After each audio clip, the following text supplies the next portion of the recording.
Did you see the stuff about Shedeur's mechanics look different? That he's definitely been working on some things because he's coming out and the ball is like tighter spiral. It's sharper. It's quicker out, quicker release. He looks bigger. The arm looks better. As this round of OTAs for the Browns ends, there's been a lot of people whose theories have changed on Shedeur Sanders. A lot of tunes have changed about Shedeur, and he seemingly goes out there every single day and proves himself right. He told y'all who he was, and he's only, I think, improved every single day. We've got people commenting on his improved, mechanics. We have multiple reports at this point saying that he could be quarterback one, and multiple reports of him being the best quarterback in the whole shebang at OTAs. Look, I think it's, we started this a few weeks ago, and I kind of talked about people who are going to be overhyping and XYZ of Shedeur. But I do want to point out that these things that are coming out from these people are, in these sources, are the same sources that we got that were, hey, Shedeur's going to be buried. Hey, Shedeur doesn't really have a chance, XYZ. So there's been a tune change, a shift. It's almost like they saw him play football and they have completely changed. So let's get right into it. So there's been some mixed reportings at OTAs. This is from the Dogs, the Cleveland Browns podcast. They do great stuff. Nathan Zagura said in Wednesday's OTA practice, Dillon Gabriel struggled in his first throwing sessions against the first team. Gabriel then moved to the other field where Shedeur was doing his throwing sessions. If you remember, we reported, I think a few days ago, they reported, we talked about it, that Shedeur had separate workouts. Like he was doing his own separate thing on a separate field. At some point, I guess Dillon Gabriel joined that field as well. And Zagura said Gabriel went 2 of 5 on that field and Shedeur went 6 of 7. So I know there's been a lot of conversation about, hey, it's just OTAs. And then on top of that, just being OTAs, well, hell, Shedeur's only going against the third round people. Well, that is a direct comparison with Dillon Gabriel. And y'all can go watch my videos. Every single chance I get, I'm pro Dillon Gabriel. This is not hey, I just don't think Dillon Gabriel is better than Shedeur Sanders. I've been nice about it, but at this point, now that everyone else has said it, hey, it's not a hot take anymore. I can tell y'all, yeah, man, he looks bigger, the arm looks better, but again, we haven't really put pads on, right? So I think we're gonna start putting more concrete things in when the pads on. Let's listen to the Dogs podcast, which make sure y'all go follow them. They do great stuff, great reporting, and they had a similar look of something I saw that I thought I saw too from his. So let's Did you see the stuff about Shedeur's mechanics look different from rookie minicamp to OTAs, saying that he's definitely been working on some things because he's coming out and the ball is like tighter spiral, it's sharper, it's quicker out, quicker release. Because some of those videos we talked about out of the rookie minicamp was like, ooh, that throw looked bad, like it just wobbled out of there. I didn't see any of that last week. Like it was. I kind of went at Shedeur stands the last time I did an episode, and then I said I want. To all the people who just like hate on Shedeur because he like thinks good about himself, he has confidence. Like you sound so dumb. Like Shedeur is a good quarterback, and he has not been given anything in his career. He's had to work for. He's had many different coordinators, turned 2 programs around. To anybody who says he didn't turn around Colorado, you're ignorant. Did anybody watch Colorado before? Yes. No. Come on, dog. 11 games by 30-plus points the year before he got there. All he's ever done since he's become a Cleveland Brown, every time he is in front of the microphone, I come away impressed with what he has to say. I think he carries himself well. He seems prepared. He got to Cleveland right away and started working out. He's in the building, putting in the time. It's like he's doing all the things you want to see a guy who's going to eventually become your franchise quarterback become. What up? Hey man, that's great to hear. Shout out to them. Go watch the full clip. First off, go watch my other videos. I talked about, hey, maybe I was wrong, XYZ, but I was like, I think that to give more credit to Shedeur, forget about me being wrong. I'll be wrong. I think Shedeur went in the lab and said, hey, yo, how about I just improve my throwing motion? I think his throwing motion has been smoother, and I don't even think he had a problem with his throwing motion. But I think it's been smoother. I think it's been faster, and I think the ball coming out of his hand has had great velocity. Look, you're not gonna change it. And we were talking about this. I love that I made these videos. Y'all can go check it. Y'all can go check the Carfax. We were talking about when he first got to Cleveland, alluding to his point, and he was working out. I was like, dog, you're not gonna.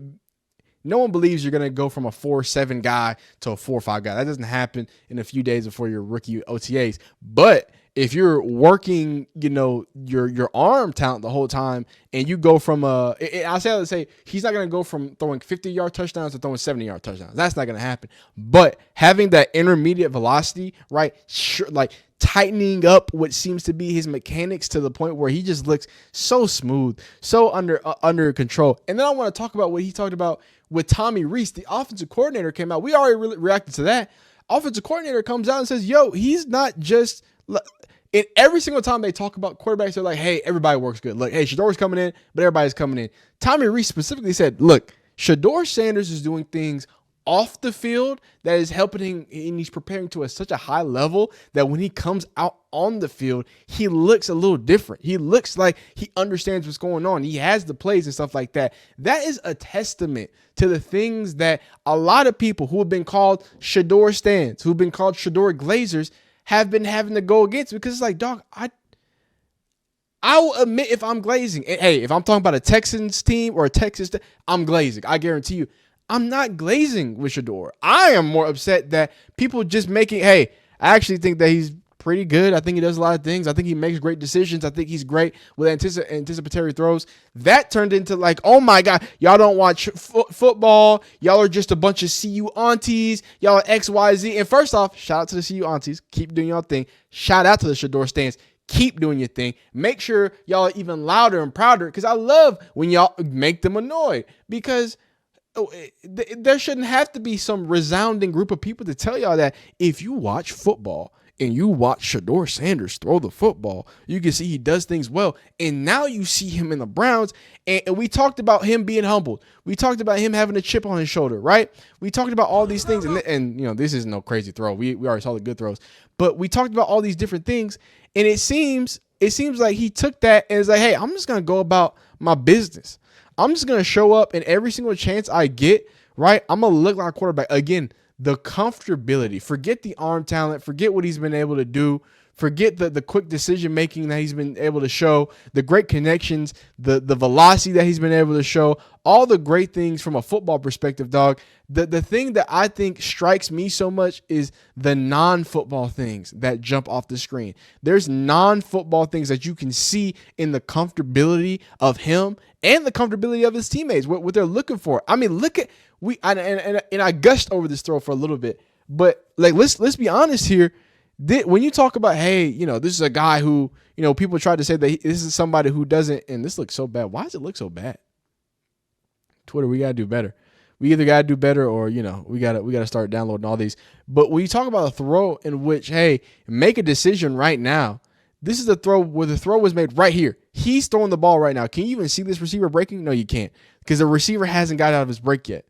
That ball is in the air. And now this receiver gets to track it all the way to the sideline with some sticky coverage. If that ball is released any later, you get time for this cornerback to catch up. He's right there on him. Boom. So again, it's not about, hey, he throws this night over the ball, these deep touchdowns. He's been a dog around the red zone area too. It's not just that, right? It's more importantly that the way he's been doing it, the way he's been attacking it, seems like, oh well, yeah.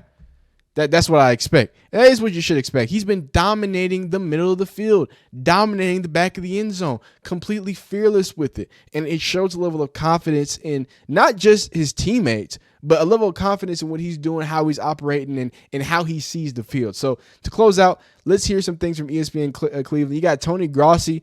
Again, I think one of the biggest, I'm not going to say haters. Y'all want to call him a hater. I think he was a skeptic. I think that's fair. One of the biggest Shedeur skeptics. He's changing his tune. He thinks that Shedeur could possibly start. We're going to go into that. We also have some more things from the Big Riz, the Big Show. They do great stuff. We're going to list of both of these last 4 videos, and then I'll close out from there. All right, let's get into it. Aaron this morning said he could see a way that Shedeur would start game 1. You and I both agree that there's probably no way he can do that. Well, I wouldn't say no way, but I don't see what it is until he gets on the field. Well, if he's not getting any chances with the ones, how the hell is he going to win a job? Well, they're the experts. They must not think he's ready for that.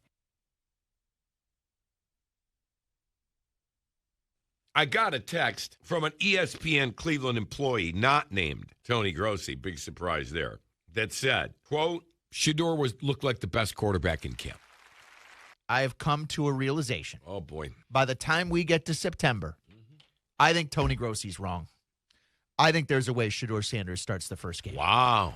now that I've seen some videos and talked to a bunch of people and multiple practices, I think Shedeur Sanders was the best quarterback out there yesterday. I think now Shedeur is putting the draft slide behind him and showing why Mel Kiper thought he was the best quarterback in this draft. Yep. I would think that the first 2 games we will see Gabriel and Sanders a lot. And I don't even know if we'll see Flacco and Pickett in the games. We'll see them in the practices against those teams, number 1 defenses. And then I would think that in the 3rd game against the Rams, we would see the Browns' legit opening game starter start that game. So you have a little insight on that, and then again, he's talking about the preseason, just to make sure we know that, just to clarify that up. And then here's Tony Grossi speaking on the coverage of Shedeur. What has the reaction been to those comments? You're not the only reporter, by the way, who covers the Browns on a regular basis who has written or said this in the last 24 hours. Yeah, no, I haven't heard from anybody, actually. We didn't get together yesterday. There was no media availability at the Browns, and I don't mean to disparage anyone. I just really believe in what I said, that the media are not doing Shedeur, well, they're doing him a disservice by overinflating where he's at right now. He's a developmental quarterback, just like Dylan Gabriel is. He's not a franchise quarterback. And I think the Browns recognize that and are, taking their time in teaching them the way of their offense. Overinflating expectations are just not good. I think it's fine to like him and to hope for him to be the guy and to get excited when you see him. I just take offense to the reporting that he's clearly going to be the number 1 starter or he's clearly the top backup when he clearly is not. Hey man, so that is somebody who's close to the Browns. Obviously Tony Grossi has a pretty deep entrenched history with how things operate over the Browns, and obviously he's pretty passionate about it. I think that's fair. I think to kind of address a few things. One, right, I think it's fair to say that the way that people talked about Shedeur, and I've said this, and I think some people have issue with it in the comments, and they're maybe trying to be revisionist history, but no, y'all tried to do revisionist history during the draft slide XYZ. Y'all tried to make it this, Shedeur was just obviously bad. He was just obviously clearly he was gonna fall. Like it was just duh. Everybody could see that when. That's not how it was reported. That's not how it was. Now, to Tony Grossi's point, could that just be the media over enjoying and just taking in the Kool-Aid of Shedeur? Sure. That could just be the Sanders Kool-Aid and they applied it. But at the same time, I have to sit back and understand that you can get Kool-Aided up to the first round. That's a weird way to say it. You can get Kool-Aided up for a few round disparity, but we're talking about 5th round and number 2 quarterback right behind Cam Ward. Like, I don't think I've ever seen a media disparity like that. So it's hard for me to believe that. You know what I'm saying? If it was the 3rd round, no one, I don't think, can say anything about collusion and this and that. Hey, maybe Shedeur Sanders is a 3rd round quarterback. That's how they felt. But clearly 5th round is what has people raising their eyebrows. That's what has people so impassioned by him. And I think all of that saying, oh, he's just bad, has people like, oh my God, he's so great now that he's getting an opportunity. Because again, to me, to someone who's been watching Shedeur, I'm like, yo, he's attacking over the center of the field. That's what he does great. We talked about this preseason. Go watch my old videos. I was like, yeah, he can work in the Browns because he's a guy who is loves to hit a backside dig. He loves to hit the center of the field. He can hit a post. He is comfortable living in the interior of a defense instead of just relying on the outside. Obviously, maybe that is out of necessity because of his arm. You can say that. But for some people, it says, it opens up some more options over the middle of the field where some NFL quarterbacks are afraid to go. Some college quarterbacks are afraid to go, right? But him attacking like he is in all those great over the middle touchdowns and back of the end zone and center of the middle of the field, that's what I've come to know and expect from him. So I think when you juxtapose that and people being like, whoa, some people don't really watch college football, and that's not I'm not trying to be like, oh, y'all don't watch football. Some people only watch NFL football. So first time seeing Shedeur, maybe it's been low lights, maybe it was only XYZ, but you know what I'm saying? I think they're understanding, oh, wait. Y'all weren't just, it wasn't just hype. It is hype. There is some hype to it. But it wasn't just hype when people were talking about Shedeur and what he was able to do. And I think that adds to the whole him being better than everybody else, because I'm sure, like I said, I continue to say, hey, I think Dylan Gabriel does. I think he's had like 1 or 2 bad days, right? Now, again, Shedeur hasn't had the same bad days, but just like I talked about in the other Jackson Dart video that I think released before this, Dylan Gabriel is the presumed going to start before, like obviously ahead in the depth chart of Shedeur because he was picked before. So he's probably getting reps with the 2s, getting reps with the 1s, getting different types of reps. And we even saw that it was a big deal that Shedeur got no first team reps. So he hasn't even got to get into the full fire. So I say all that to say that everything needs to be taken with a grain of salt. Everything needs to kind of be looked at through the lens of, there are no pads on, right? There is not. I really hope, and I think it would be a great story if Shedeur starts. But to be honest with you, if you're asking me what I think the best thing for Shedeur to do is to either get traded to another team, that's not the Cleveland Browns, or to sit behind Joe Felicity, right? Sit in the Browns room, learn a little bit, get on the team, understand even more what it means to be an NFL player, and then at that point either get traded or become the starter or become, whatever takes that point. But at that point you have NFL experience, you go through NFL season, you see how it operates, and now at this point you've already impressed people and you haven't even put pads on. I assume he's going to do more of that when it comes to actual training camp. I assume people are going to have eyes on him. He's either going to have some value when it comes to trade. I'm not saying like some miraculous value, but just somebody might want to give him a chance to either be a backup or to be a starter or, XYZ. He saves his legs a little bit, gets a little money, gets plenty of promotion money. He's going to get so much brand deal money and things like that. Sit back, count his cheddar, and you know what I'm saying? Keep his mental. Like what Marshawn say, take care of your chicken, take care of your mental. You know what I'm saying? Sit back, relax, and then after that point, hopefully you get to the end of your rookie contract, and when it's your second contract, you're starting somewhere nice, somewhere where, you know what I'm saying, where it's nice and bright outside with some nice trees. Maybe you go down there to Miami. I'm sorry, Quinn, you know what I'm saying, but maybe you go down there to Miami. Maybe you go to Tampa Bay, Baker Mayfield, in 2 or 3 years. I don't think you're still going to be down there. I think you're going to get 2-3 more years of good Baker, and maybe Shedeur goes down there. You know what I'm saying? Hangs out with Shiloh Sanders. I'm just, just thinking in perfect instances. But hey, man, who knows? Let me know down below. Would you think Shedeur Sanders is going to start here? Do you think Shedeur Sanders is going to be traded? Do you think Shedeur Sanders is going to make the team for the Cleveland Browns? A lot up in the air, lots of craziness. But please like this video if you liked it anyway. Dislike it if you didn't like it. Subscribe if you enjoy football content of all shapes, sizes, forms, and factors. Really appreciate y'all rocking with me. Appreciate the support. Cannot thank you enough for rocking, supporting, and doing all those great things because you are great. Continue to be great. You already knew that you were great. I just like to remind you sometimes, man. You be awesome. We'll see you next time.